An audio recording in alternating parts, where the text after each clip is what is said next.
Welcome to a somewhat different series of Unconventional. This time around, we are at GRIMMFEST with an online interview special. GRIMMFEST is an annual horror film festival based in Manchester showing some of the scariest movies and horrific short films of this year.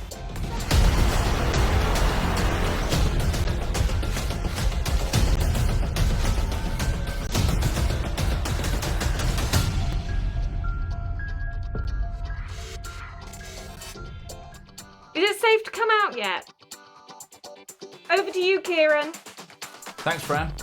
Hello, everyone. Kieran here, and I'm going to be interviewing writer, director, and actor Ruben Pla about his new film, The Horror Crowd, which is a documentary in which he takes us around the horror filmmakers of Los Angeles. Let's get into it.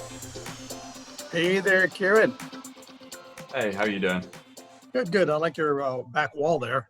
Thank you. Yeah, all the cool stuff on it. Yeah, I do all my streaming from here, so yeah. all my geeky stuff. Cool. My first question for you, possibly a simple one, possibly a very, very difficult one. Why make this documentary? Why not? No, I'm kidding. It's a fair answer. You said I could do short answers. I'm kidding. I did. I'm just kidding. I made it because I'd been traveling in the horror circles of Los Angeles, the horror film circles, and I was meeting a lot of people there. And I started thinking, maybe I could do like a little documentary or something, just interview these people. Maybe I'll just like do it on my phone, see how it looks, start off like.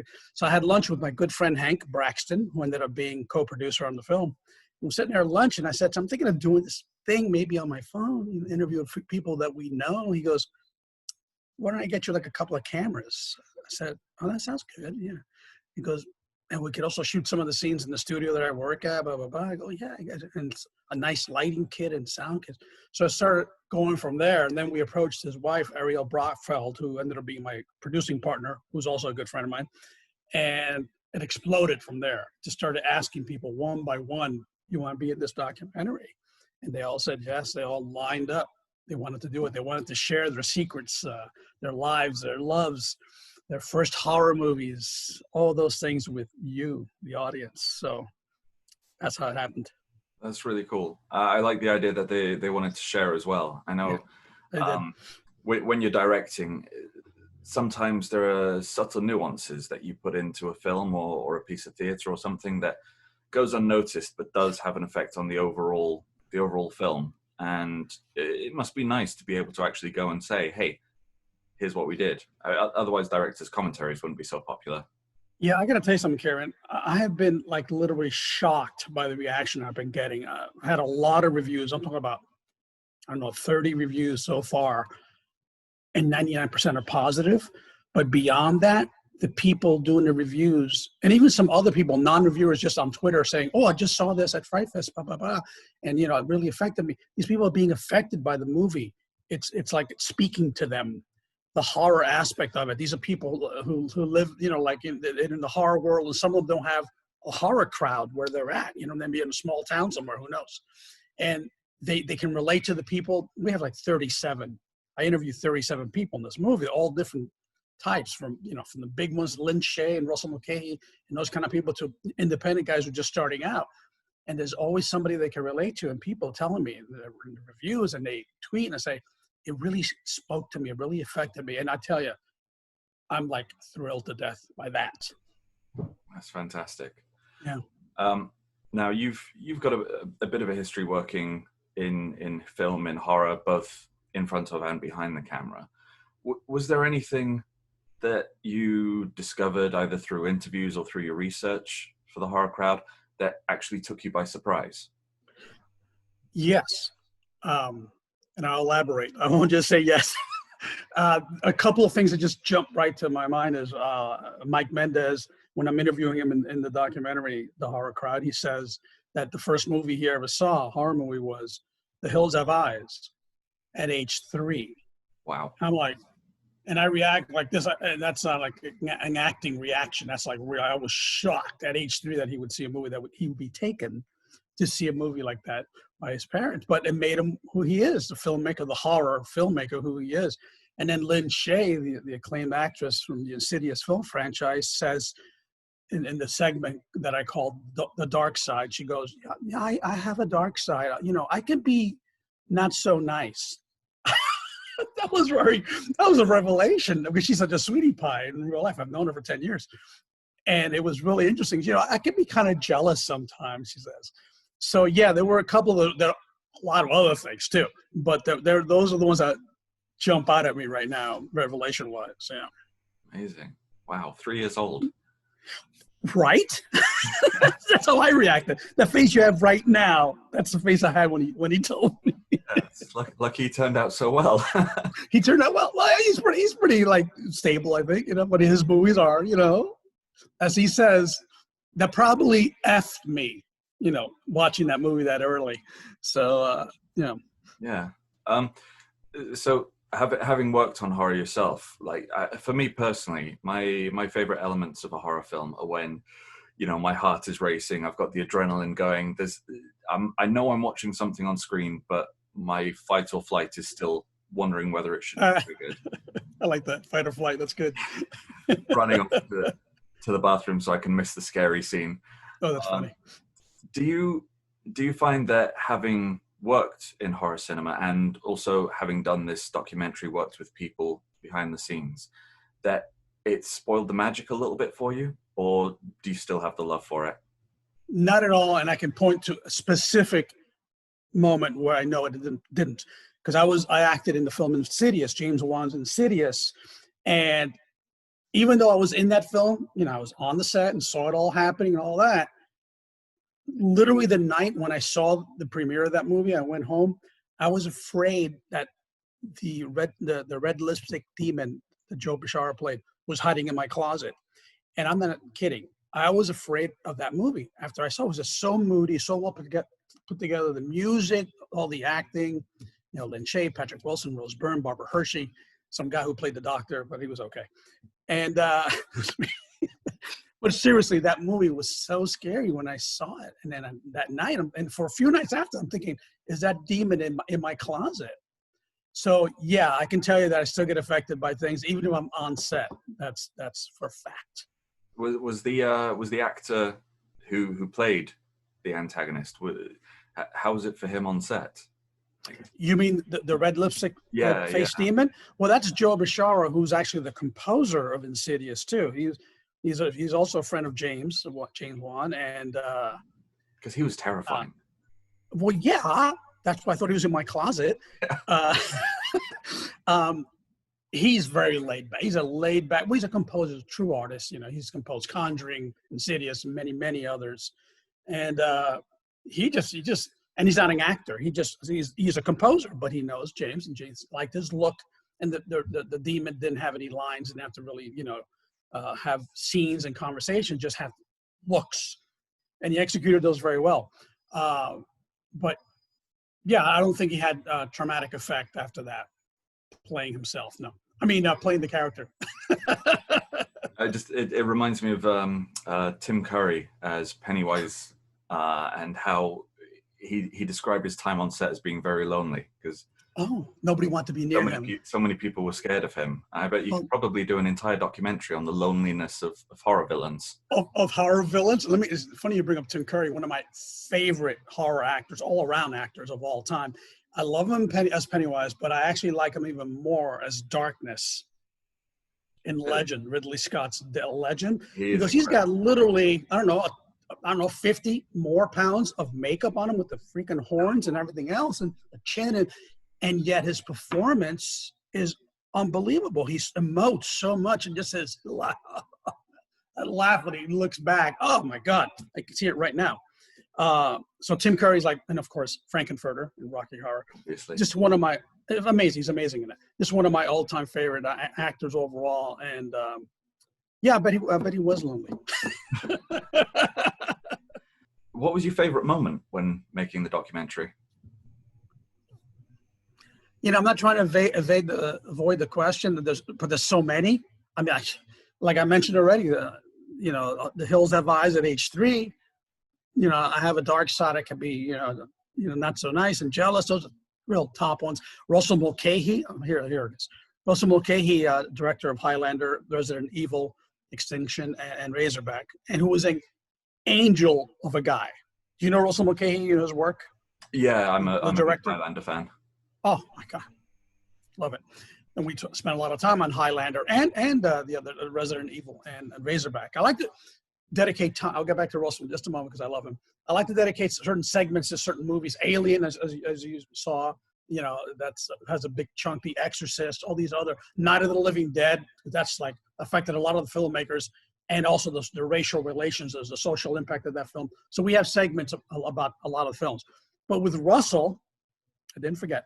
With Russell, he would talk about, besides his films, he talked about when he was a kid, and specifically at age 10, getting that first camera from his mother, and he showed it to me. He pulled it out, and he had it there, and he goes, and at age 10, I had this camera. And I go, oh my God, and that was the camera. It's a wind up, it's got settings for the light and dark. And he's like he became this little kid again. He just went back in time. That was an amazing moment.